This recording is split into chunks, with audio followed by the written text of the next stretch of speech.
Hi అండి, నమస్తే. అటు హైదరాబాద్ ఇటు వరంగల్ వేదికగా ఇటీవల మందకృష్ణ మాదిగ మటుకు ఫైర్ అవుతున్న సిచ్యువేషన్ నెలకొంది. వరుస ప్రెస్ మీట్లు పెడుతున్నారు. ఇటు మోడీకి ఓటేయాలంటున్నాడు, ఇటు వరంగల్ జిల్లాలో కడియం శ్రేణి మటుకు వరుసగా తిట్ల పర్వం అయితే కొనసాగుతుంది. కడియం దళిత ద్రోహి, కడియం దాదాపు దళితులందరికీ మోసం చేశాడని చెప్పేసి మందకృష్ణ మాదిగ చాలా ఫైర్ అవుతున్నారు. ఎందుకు వరుస ప్రెస్ మీట్లు మందకృష్ణ మాదిగ ఎందుకు పెడుతున్నారు? మనతో పాటు మాట్లాడడానికి ఎంఆర్పిఎస్ వ్యవస్థాపక అధ్యక్షుడు మందకృష్ణ గారు ఉన్నారు. సార్ నమస్తే అండి. 10 నిమిషాలు కంప్లీట్ చేయండి. ఎలా ఎందుకు వరుస ప్రెస్ మీట్ల కారణం ఏంటి? నన్ను ఈ మధ్యలో వారం రోజులు నేను గ్యాప్ ఉన్నది. కూర్చోండి సార్, పర్లేదు కూర్చోండి. వారం రోజులు నాకు గ్యాప్ ఉన్నది. అంటే ఇటు కర్ణాటక, అటు ఆంధ్రప్రదేశ్, తెలంగాణ ఇతర తిరగడం వల్ల మొన్న గౌరవ ప్రధానమంత్రి సభకు వచ్చిన తర్వాత మళ్ళీ నిన్న రావడం జరిగింది. ఇక వరుస ప్రెస్ మీట్ల ఉద్దేశం ఏంటంటే ఎస్సీ వర్గీకరణ విషయంలో గౌరవ నరేంద్ర మోడీ గారు ఇచ్చిన మాటకు ఆయన కట్టుబడి ఉంటాడు. వర్గీకరణ చేతాడనే నమ్మకం మాకున్నది కాబట్టి ఖచ్చితంగా బీజేపీకి మేము మద్దతు ఇస్తున్నాం. బీజేపీ గెలవాలి, గౌరవ నరేంద్ర మోడీ గారు మూడోసారి ప్రధానమంత్రి కావాలని మేము కోరుకుంటున్నాం. మేమే కాదు, సమాజం కూడా కోరుకోవాలని కూడా పిలుపునిస్తున్నాం. దేశం భద్రంగా ఉండాలన్నా, దేశం అభివృద్ధి అందాలన్నా, సామాజిక న్యాయం జరగాలన్నా ఖచ్చితంగా గౌరవ నరేంద్ర మోడీ గారు మూడోసారి ప్రధానమంత్రి కావాలి. కేంద్రంలో ప్రధానమంత్రిగా మూడోసారి ప్రమాణ స్వీకారం చేయబోతున్నాడని దేశం అనుకుంటున్న సమయంలో మరి ఎవరు గెలిస్తే ఇక్కడ వరంగల్ అభివృద్ధి ముందుకు సాగుతుంది అనుకున్నప్పుడు ఇక్కడ బీజేపీ అభ్యర్థి గెలిస్తే కేంద్రంలో బీజేపీ ప్రభుత్వంతో ఇక్కడ కొన్ని పనులు చేయడానికి, కుంటుబడ్డ సమస్యల పరిష్కారం కోసం పనిచేయడానికి అవకాశం ఉంటుంది. కాబట్టి ఇక్కడ బీజేపీ అభ్యర్థిగా నిలబడ్డ ఆరూరు రమేష్ గారికి ఓట్లు వేయాలని, గెలిపించాలని చెప్పి వరంగల్ పౌర సమాజాన్ని విజ్ఞప్తి చేస్తున్నాను. నేను కేంద్రంతో ఉండబడే సత్సంబంధాల మేరకు ఆరూరు రమేష్ గారిని కనుక గెలిపిస్తే వ్యక్తిగతంగా వరంగల్ పౌరుడిగా వరంగల్ అభివృద్ధిలో నేను కూడా భాగస్వామ్యం అవుతాననేసి కూడా మేము గుర్తు చేస్తున్నాం. ఇటు కడియంని కూడా దళిత ద్రోహి అంటున్నారు, మాదిగలకి మోసం చేసిన కుటుంబం అంటున్నారు. ఎందుకు అంత ఫైర్ అవ్వాల్సింది?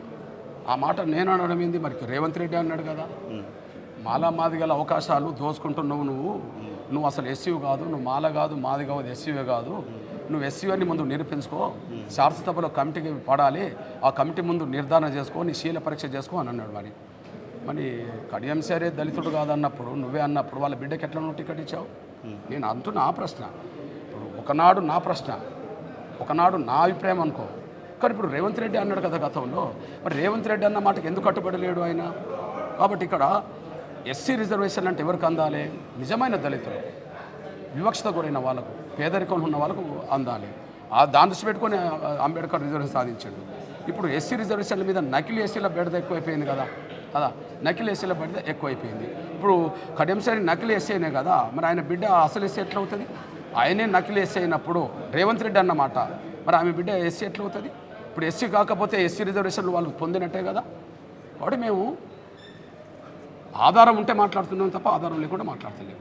ఆల్రెడీ నామినేషన్ వేసిన రోజే క్వాలిఫై కాకపోతే రిజెక్ట్ చేసేవాళ్ళు, అయినా ఎందుకు మాట్లాడుతున్నారు అన్నట్టు కడియం కుటుంబం కూడా అంటుంది. ఒక విషయం ఏంటంటే నామినేషన్లు వేసేది రిజెక్ట్ కాకపోవడానికి కారణం ఎవరో ఆధారాలు చూపెడితే కాదు. ఆ ప్రక్రియ ఆబ్జెక్షన్ చేసిన తర్వాత కూడా నామినేషన్లు ధృవీకరణ పడ్డ తర్వాత కోర్టులు మరి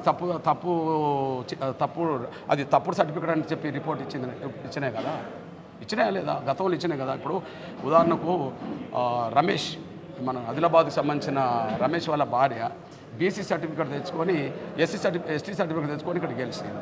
అప్పుడు ఆబ్జెక్షన్ చేశారు. ఆబ్జెక్షన్ చేసిన దాన్ని ఎవరు పట్టించుకోలే ఆ సమయంలో అనుకుంటున్నాం. ఆ తర్వాత కోర్టు ఏం చేసింది? ఆమె ఎస్టీ కాదని జడ్జిమెంట్ ఇచ్చేసింది. ఏనాడైనా న్యాయమే గెలుస్తుంది. తాత్కాలికంగా ఎవరినైనా నమ్మించి ప్రలోభాలు పెట్టి లేకపోతే ఏదన్నా ధృవీకరణ పత్రం తెచ్చుకోవచ్చు, కానీ నిజం తెలిసిన రోజు వాళ్ళు దోషులుగా నిలబడక తప్ప. మందకృష్ణ గారు మా మీద అంటే అమ్ముడు పోయి మా మీద కావాలని దుష్ప్రచారం చేస్తున్నారు. ఆయనకు మద్దతు ఇచ్చిన రోజులు ఉన్నాయి, ఆయనకు మేము అమ్ముడు పోలేదు కదా.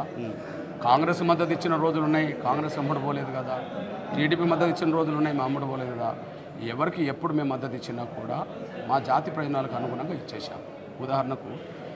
ఉదాహరణకు మీకు విజ్ఞప్తి చేస్తున్నాం. ఈయన కాంగ్రెస్ను తిడుతున్న రోజుల్లో రేవంత్ రెడ్డి గారును కడియం సారి కాంగ్రెస్ను తిట్టకుండా తిట్టిన రోజుల్లో నేను కాంగ్రెస్కి మద్దతు ఇచ్చాను. ఇప్పుడు వీళ్ళు కాంగ్రెస్ అని చెప్పుకుంటే ఎట్లా? నేను మద్దతు ఇచ్చాను కదా. 2007లో రాజశేఖర్ గారితో నేను మద్దతు ఇచ్చాను. అప్పుడు 2007లో వీళ్ళిద్దరు కాడు ఉన్నారు. 2018-19లో ఎస్సీ వర్గీకరణకు అనుకూలంగా కాంగ్రెస్ ముందుకు వస్తుందని అనుకుంటే నేను మద్దతు ఇచ్చాను. అప్పుడు వాళ్ళు అందరినీ ఉన్నారు కదా, ఇప్పుడు ఈయన అన్న కూడా లేడు కదా. మాదిగ జాతి ప్రయోజనాల కోసం, ఎస్సీ వర్గీకరణ సాధన కోసం ఎవరు చేయుతనిస్తారన్నా నేను వాళ్ళకి చేయుతనిచ్చాను. అది మా జాతిని గెలిపించుకునే భాగంలో తప్ప వ్యక్తిగత ప్రయోజనాలు మాకేమున్నాయి, మా జాతి ప్రయోజనాలు ఉన్నాయి. ఎంఆర్పిఎస్ మీరు స్థాపించిన రోజు నుంచి నేటి వరకు మీరు దళితుల కోసం ఫైట్ చేస్తున్నారని మీరు అంటున్నారు. అసలు ఎంఆర్పిఎస్ఏ ఇప్పుడు లేదు, చీలికలు వచ్చినాయని చెప్పేసి కడియం ఫ్యామిలీ అంటారు.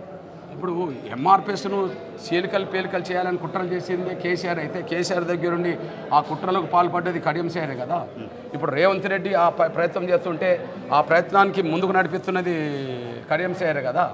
ఇప్పుడు ఎంఆర్పిఎస్ ఉద్యమం ముందుకు సాగుతున్న రోజుల్లో కేసీఆర్ మీద యుద్ధం చేశాం. అప్పుడు ఎక్కడున్నాడు ఈయన? కేసీఆర్ ఉన్నాడు. కేసీఆర్ ఏం చేసిండు? ఎంఆర్పిఎస్ బలంగా ఉంటే నన్ను ఇబ్బంది పెడుతుందని చెప్పి డబ్బులకు ఆశ పెట్టి ప్రోత్సహించేటోళ్ళని తయారు చేసుకున్నాడు. అప్పుడు కడియం సేర్ అన్న ప్రోత్సహించాడు కదా. ఇప్పుడు రేవంత్ రెడ్డి గారు తప్పు చేసిండు, మాదిగలకు స్థానం లేకుండా అవకాశం ఇవ్వకుండా తప్పు చేసిండు. ఆ తప్పుని నేను ఎండగడుతున్నాను. నేను ఎండగడుతున్న సమయంలో రేవంత్ రెడ్డి ఏం చేస్తున్నాడు? కొంత మాదిగ లీడర్లు అన్న వాళ్ళతో నా మీద స్టేట్మెంట్లు ఇప్పిస్తున్నాడు. మనం చూస్తూనే ఉన్నాం. అంటే ఎంఆర్పిఎస్ బలంగా ఉంటే వాళ్ళ ఆటలు సాగవనేసి గమనించే దీన్ని బలహీనం చేయడానికి స్వార్థపరం ప్రోత్సహిస్తున్న విషయం కేసీఆర్ దగ్గర ఉన్నప్పుడు కడియం సైడ్ చేసిండు, రేవంత్ రెడ్డి దగ్గర కడియం సైడ్ చేస్తున్నాడు. కానీ ఎంఆర్పిఎస్ ఎప్పుడు జాతి పక్షాన ప్రజల పక్షాన నిలబడుతుంది. వాళ్ళు బలహీనం చేసిన వాళ్ళు భుజాలు ఎగిరేసుకుంటే ప్రశ్నించడం అనేది గట్టిగానే ఉన్నదనేసి మర్చిపోవద్దు. ఇవాళ లాస్ట్ దాదాపు ప్రచారం కూడా క్లోజ్ అవుతుంది. బీజేపీకి మీరు ఓటేయాలంటున్నారు. ఏం చెప్తున్నారు అసలు? బీజేపీకి ఓటేయాలనేటప్పుడు బీజేపీకి ఎందుకు ఓటేయాలి? ఓకే, దేశంలో విఘ్నులు మేధావులు అందరూ ఉన్నారు. దేశం భద్రంగా ఉండాలంటే, దేశం అభివృద్ధిలో మరింత ముందుకు సాగాలంటే, ఈ దేశంలో అణగారిన వర్గాలందరికీ న్యాయం జరగాలంటే, సామాజిక న్యాయం దక్కాలంటే గౌరవ నరేంద్ర మోడీ గారు మూడోసారి ప్రధానమంత్రి కావాలి. అదే సమయంలో వరంగల్ అభివృద్ధి చెందాలన్నా ఇక్కడ బీజేపీ గెలవాలి. కేంద్రంలో నరేంద్ర మోడీ గారు మూడోసారి అవుతే దేశం భద్రంగా ఉంటుంది, దేశం అభివృద్ధిలో ముందుకు సాగుతుంది, సామాజిక న్యాయం జరుగుతుంది. అందులో భాగంగా వరంగల్ అభివృద్ధి కూడా జరగడానికి అవకాశం ఉంటుంది. కాబట్టి ఓటర్లు మూడోసారి ప్రధానమంత్రి నరేంద్ర మోడీ గారిని కోరుకునే విధంగా, వరంగల్ అభివృద్ధిని కోరుకునే విధంగా ఓటర్ మహాశయులు తీర్పు చెప్పాలని, నకిలీ ఎస్సీల కంటే నిజమైన ఎస్సీలకు అండదండలు అందించాలని చెప్పి నేను ఓటర్ మహాశయులందరూ విజ్ఞప్తి చేస్తున్నాను. రాజయ్య గారు కూడా దాదాపు బీఆర్ఎస్ పార్టీలో నుంచి బయటికి వెళ్ళినప్పుడు కూడా మీరు మాట్లాడారు, రాజయ్య గారికి సపోర్ట్ చేశారు, తాటికొండ రాజయ్య గారికి. బట్ ఈరోజు మళ్ళీ రాజయ్య బీఆర్ఎస్ పార్టీలోనే ఉన్నారు. ఇప్పుడు మళ్ళీ మీరు ఆరూరు రమేష్కే ఓటేయాలంటున్నారు. ఎట్లా? ఆయనకు అన్యాయం చేసింది ఎవరు? కడియం సేరే. ఆయనకు అన్యాయం చేసింది ఎవరు? కడియం సేరే. మా సిట్టింగ్ ఎంపీ ఉండబడి దయాకర్కి అన్యాయం చేసింది ఎవరు? కడియం సేరే. ఆరూరు రమేష్ని ఓడేయడంలో కుట్ర చేసింది ఎవరు? కడియం సేరే.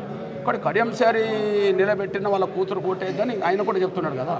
కాకపోతే ఇద్దరు మాదిగల మధ్య ఓటు చీలకుండా మాదిగ జాతి పరిపక్వత ఓటేయాలని చెప్పి ఆరూరు రమేష్ గారికి ఓటేయాలని చెప్పి పిలుపునిస్తున్నా. వరంగల్ ఓటర్ మహాశయులందరికీ కుల మతాలు రాజకీయాలకు అతీతంగా కూడా ఆరూరు రమేష్ గెలుపుకు సహకరించాలని, ఓటు ద్వారా సహకరించాలని విజ్ఞప్తి చేస్తున్నాను. బీజేపీ ఇంతకుముందు మోడీని కూడా తిట్టినారు మీరు. మోడీని తిట్టిన సిచ్యువేషన్ కూడా ఉంది, మోడీని మాట్లాడిన రోజు ఉంది. ఆయన మీద అంత అగ్రెసివ్గా మాట్లాడిన మందకృష్ణ గారు, బండగూసరు జయశమిరండి మందకృష్ణ గారు, అది హెలికాప్టర్ ఉంది, అదే టైంకి వచ్చేది. మోడీని తిట్టిన మందకృష్ణ గారు ఈరోజు మోడీకి సపోర్ట్ చేయమని లేదు. మోడీని, నరేంద్ర మోడీని గతంలో విమర్శించారు. సమస్యల ప్రాతిపదిక మీదనే నేను ఎప్పుడు మాట్లాడతాను.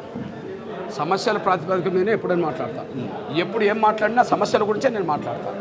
ఇప్పుడు సమస్యల పరిష్కారం జరగబోతుంది. నేను సమస్యల పరిష్కారానికి ముందుకు వచ్చే నరేంద్ర మోడీ గారిని గౌరవిస్తాను. ఫైనల్గా ఏం చెప్తారండి? ఫైనల్గా మూడోసారి ప్రధానమంత్రి గౌరవ నరేంద్ర మోడీ గారిని కోరుకుందాం, వరంగల్ అభివృద్ధిని కోరుకుందాం, అందుకు బీజేపీకి ఓటేయమని కోరుతున్నాం. Okay, thank you sir. ఒక్క నిమిషం ఉండే. రైట్, చూసాం కదా, నరేంద్ర మోడీ మూడోసారి ప్రధానమంత్రి కావాలి. అదేవిధంగా అట్ ద సేమ్ టైం దళితుల కోసం కూడా మేము ఫైట్ చేస్తాం. ఏబీసీడీ వర్గీకరణ ఏదైతే ఉందో ఖచ్చితంగా ఈసారి మాకు నెరవేరుతుందని చెప్పేసి మందకృష్ణ మాదిగ గారు అయితే వ్యక్తం చేసిన సిచ్యువేషన్. ఇది ఈరోజు ఇంటర్వ్యూ. మరో ఇంటర్వ్యూలో మళ్ళీ కలుద్దాం. నేను మీ యోగి, వరంగల్. అసలైన తొలి వెలుగు. ఫాలో వాట్సాప్ @తొలి వెలుగు official.